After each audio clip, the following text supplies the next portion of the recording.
Hello friends, unit number 11 करेंगे आज, आर्थिकी। इसको इंग्लिश में इकोनॉमिक्स कहते हैं। तो एक रिक्वेस्ट है, अटेंशन देना उस चीज़ पे। जब भी मैं किसी भी टॉपिक के बारे में बात करूँगा यहाँ पे, तो आपका मेन फोकस होना चाहिए यूरोप पे। ठीक है, यूरोप में जो औद्योगिक क्रांति हुई थी उस समय की बात होगी यहाँ पे मेनली।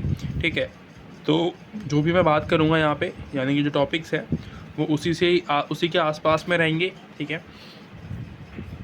तो ध्यान में रखना उस चीज़ को। आप जब भी ये टॉपिक पढ़ो, जब मैं पढ़ा रहा हूँ आपको, तो उस समय ये चीज़ें सबको ध्यान में रखनी है। जितने भी चीज़ें हम पढ़ेंगे सारी औद्योगिक क्रांति से संबंधित होगी। ठीक है, सबसे पहले श्रम विभाजन के बारे में। ठीक है, तो श्रम विभाजन के बारे में मैंने आपको बताया था कि इंडिया का एग्जांपल दिया था, जिसमें कि मैंने एक आपको बताया था कि भाई जो वर्ण व्यवस्था है वो किस तरीके से हमारे समाज में थी, और वहाँ पे काम सबका बटा हुआ था कि जो टीचर होगा वो कौन होगा, पढ़ाई करने का काम किसका होगा, पढ़ाएगा कौन, ठीक है, लड़ाई करना कौन है, या जो बिज़नेस करेगा वो कौन है, और जो नीचे का काम करेगा वो कौन है। ठीक है, यहाँ पे इसमें क्या था यूरोप के अंदर कि औद्योगिक क्रांति में क्या हुआ था कि जो व्यक्ति हैं, ठीक है, वो सभी व्यक्ति मिलके एक ही काम को कर रहे थे। जैसे कि मैंने बताया था आपको, जूता बनाने का जो काम है वो काम है, ठीक है, पर वहाँ पे क्या है, नीचे का जो शॉल होता है वो कोई और बना रहा है, ऊपर का हिस्सा जो कोई और बना रहा है, उनको चिपकाने का काम कोई और कर रहा है, यानी कि एक ही काम को इतने सारे लोग मिलके कर रहे हैं। ठीक है, तो इसको जो है श्रम विभाजन का नाम दिया है। इससे क्या थी कि क्वालिटी जो थी चीज़ों की ख़राब हो रही थी। ठीक है, इस तरीके से आप इसको समझो। मैंने आपको उस समय बताया था इंडिया का एग्जांपल देके, लेकिन मैं यहाँ पे बता रहा हूँ आपको एक नया एग्जांपल के साथ में, जो कि एक्चुअली में एग्जिस्ट करता है, इसके लिए बेस्ट है। इसलिए पूरी जो भी वीडियो थी आप देखने वाले हो, और देखना आपको, सही है, बहुत ज़रूरी है एग्ज़ाम के पॉइंट ऑफ व्यू से। दूसरी चीज़, यहाँ पे उन्होंने जो है एकात्मकता का वर्णन दिया है, एक सिद्धांत दिया है यहाँ पे, यानी कि उन्होंने बताया है, एक होती है यांत्रिक एकात्मकता, एक होती है सावयवी एकात्मकता। यांत्रिक एकात्मकता में क्या होता है, यानी कि जो व्यक्ति है, ऐसा दिखा देते हैं कि एक ही मशीन की जो है बनावट हो, एक ही मशीन से बने हुए लोग होते हैं, उसको हम जो है यांत्रिक एकात्मकता कहते हैं। और सावयवी एकात्मकता में हम सभी जो है काम करते हैं, ठीक है, काम धंधा करते हैं, तो वो क्या है, वो सावयवी एकात्मकता के अंदर है, लेकिन सावयवी के अंदर आता है। लेकिन एकात्मकता यहाँ पे हम क्या ऐड करेंगे एकात्मकता के अंदर कि हम सभी एक है ना, है तो इंसान ही ना। वहाँ पे मैंने बोला कि सभी लोग इंसान हैं।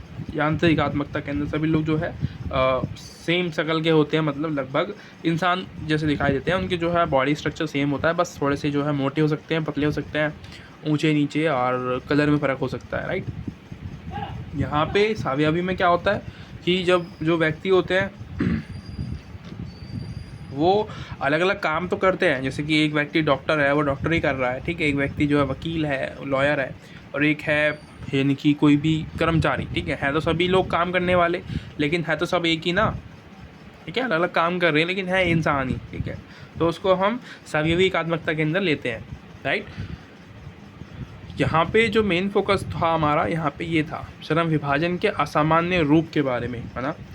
यहाँ पे भी मैं बताना है आपको कि यूरोप के बारे में आपको ध्यान में रखना है। ठीक है, हर एक चीज़ यूरोपीय समाज, मैं आपको एक हाईलाइट करके बताता हूँ चीज़ों को। यहाँ पे देखो, यूरोपीय समाज जो है ये आपको ध्यान में रखना है अपने।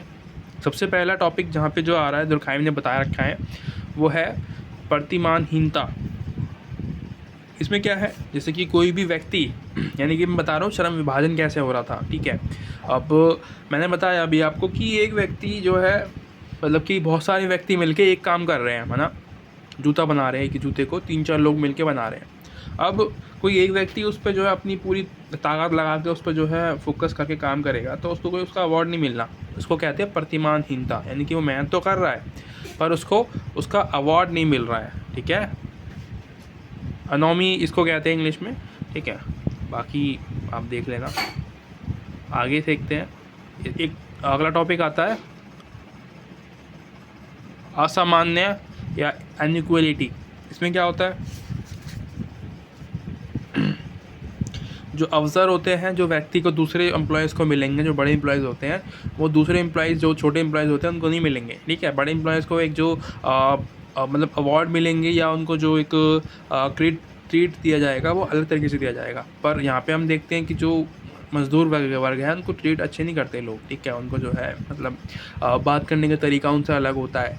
जब आप बात करते हो एक मैनेजर से तो आप अलग तरीके से करते हो, आप अगर आप बात करते हो एक वेटर से तो उससे आप अलग तरीके से बात करते हो, ठीक है।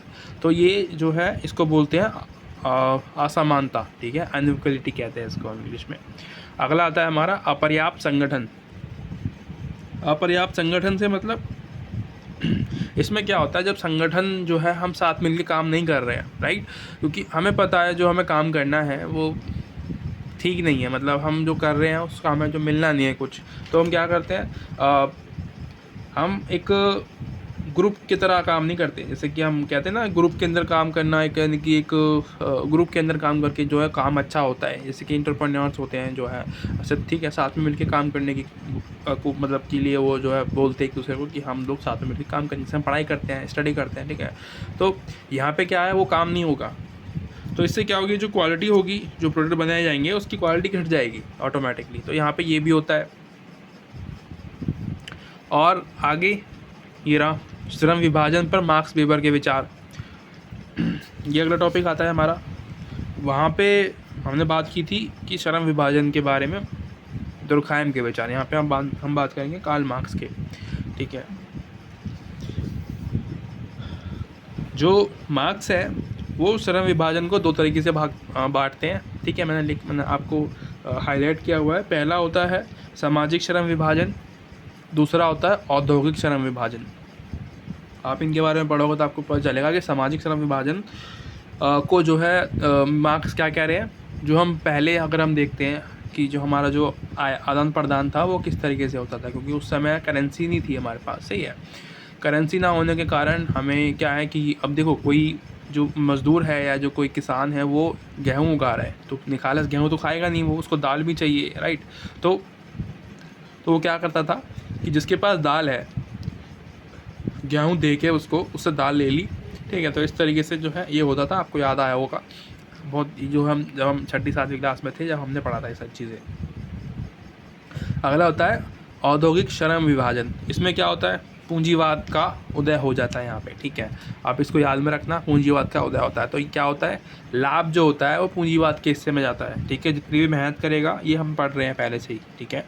कामगारों का जो अपने उत्पाद पर नियंत्रण नहीं रहेगा, क्योंकि मालिक जो बोलेगा वो करना पड़ेगा, ठीक है। श्रम विभाजन, श्रमिक वर्ग का अमान्यकरण होता है यहाँ पे, और अलगाव की स्थिति पैदा हो जाती है। यानी कि जो भी काम कर रहा है मज़दूर, उसको अपनी प्रोडक्ट से अलगाव फील होगा, यानी कि अलग सा फील होगा कि ये मेरे लिए नहीं है, इस तरीके से, क्योंकि वो उसको खुद नहीं बना रहा, ठीक है। पूरा जो प्रोडक्ट है वो उसको खुद नहीं बनाता। ये जो एक सिद्धांत दिया है, ये कार्ल मार्क्स ने दिया है, ठीक है। याद रखने वाली बात है, अलगाव वाला जो दिया है। उसके अलावा इसकी जो है तुलना कर रहे हैं दोनों की, मार्क्स की और दुर्खाइम की, ये आप कर लेना, ठीक है, नॉट अ बिग डील। हम आगे करेंगे पूंजीवाद के बारे में, ठीक है। तुलना, क्योंकि मैंने आपको बता दिया है तो तुलना करना आसान हो जाएगा, आप, ठीक है, आप आराम से कर सकते हो। अगला टॉपिक आता है पूंजीवाद। यहाँ पे मार्क्स ने जो है कुछ विशेषताएं बता रखी हैं पूंजीवाद की, जो कि सबसे पहले है उत्पाद निजी इस्तेमाल की बजाय बिक्री के लिए होता है। ये तो आसान है। श्रम शक्ति खरीदी और बेची जाती है, ये भी पता है। लेन देन में जो है मुद्रा में होता है, ये भी पता है। पूंजीपति का उत्पाद की क्रिया पर नियंत्रण होता है, ऐसा यहाँ होता ही है, ठीक है। पूंजीपति का वित्तीय का निर्णयों पर नियंत्रण होता है, यानी कि जो भी पूंजीपति होता है, यानी कि जो मालिक होता है, जो फाइनेंशियल डिसीजन लेने होते हैं वो उसी को लेने होते हैं, ठीक है, वही ले सकता है, उसके अलावा कोई नहीं। प्रतिस्पर्धा यानी कंपटीशन पैदा होता है। उसके अलावा पूंजीवाद पर कार्ल मार्क्स के विचार। कार्ल मार्क्स यहाँ पे क्या कह रहे हैं, मैंने आपको लास्ट वीडियो में बताया था, यानी कि जो सबसे पहली वीडियो बनाई थी मैंने, और यानी कि 1 to 3 वीडियो तक यहाँ पे जो है इनके बारे में दिया हुआ है, 3 चैप्टर तक। यहाँ पे मैंने आपको बताया था कि जो कार्ल मार्क्स हैं वो 3 तरीके से देख रहे हैं, ठीक है। विचार बता रहा हूँ यहाँ पे, पहले जो था वो विशेषताएं थी, यहाँ पे हम बात करेंगे विचारों के बारे में, ठीक है। तो पहला तो था साम्यवाद, दूसरा था दास प्रथा, सामंतवाद और पूंजीवाद, ये हमने बात कर रखी है, ठीक है। हम दोबारा से जो है क्यों अपना जो है टाइम वेस्ट करें बार चीज़ों को पढ़ने में। मार्क्स वेबर के विचार पढ़ लेते हैं थोड़ा सा, क्या कह रहे हैं वो तर्क संहिता के ऊपर बता रहे हैं, ठीक है। अब जो मैक्स वेबर है, आपने पढ़ा था लास्ट वीडियो में कि पूंजीवाद पे बल देते हैं, उनको उनका मानना है कि पूंजीवाद होना चाहिए, है ना, सेविंग करके हम जो है पैसा उन्होंने उसके लिए जो है कुछ धर्मों का अध्ययन भी किया है कि जो लोग जो धर्म इकोनॉमिकली परफेक्ट है उनके बारे में बता रखा है मैक्स वेबर ने कि जो ईसाई धर्म है, प्रोटेस्टवाद जो है वो इकोनॉमिकली स्ट्रांग हो गए हैं, क्योंकि यूरोप में सबसे पहले आपने औद्योगिक क्रांति देखी, क्योंकि वहाँ पे सबसे पहले उन लोगों ने शेविंग करना स्टार्ट किया। सेविंग मतलब सेविंग नहीं जो दाढ़ी बनाते हैं, सेविंग यानी कि जो हम पैसा बचाते हैं उसको कहते हैं। तो ये सेविंग करना स्टार्ट किया किसने, जो ईसाई धर्म के थे। यानी कि ईसाई धर्म में क्या था कि एक बदलाव हुआ था, एक चेंजेस आए थे कुछ, है ना, कहते हैं ना कि कुछ एडिटिंग हुई थी उसके अंदर। उसके बाद जो है उस धर्म को दोबारा लॉन्च किया गया, फिर जो है उसको एक प्रोटेस्टवाद के नाम से जाना गया कि ईसाई धर्म प्रोटेस्टवाद इस तरीके से।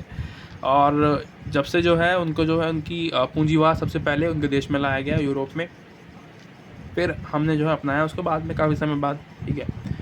और यहाँ पे आपको वही सारे टॉपिक मिलेंगे जिसके बारे में हमने बात कर रखी है ना।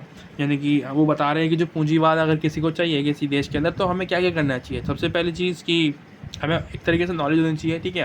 हमको पता होना चाहिए कि जो बाहर से कंपनियाँ आएंगी वो किस तरीके से जो डिमांड करेंगी चीज़ों का, यानी कि उनको एक इन्वायरमेंट भी चाहिए होगा, किस तरीके से चाहिए, एम्प्लॉयज़ चाहिए किस तरीके से चाहिए। इसके अलावा आपको फाइनेंशियल जो है स्ट्रांग होना पड़ेगा, और एक कुछ नियम कानून भी होने चाहिए उनके लिए, और बाज़ार होना चाहिए, राइट। तो ये सारी जो है मैंने आपको बता रखी है लास्ट वीडियो में जब हमने वेबर के बारे में बात की थी। हर एक चीज़ जो है, हर एक टॉपिक हमने कवर किया था वहाँ पे। आप वीडियो देखोगे नहीं तो काम नहीं चलेगा, ठीक है। मन करता है तो देख लेना, आपका ही फ़ायदा होता है, मुझे तो कोई नुकसान नहीं है नहीं देखोगे तो, ठीक है। Thank you so much for watching, मिलते हैं अगली वीडियो में। नहीं तो हो गया ख़त्म, ठीक है। Bye bye.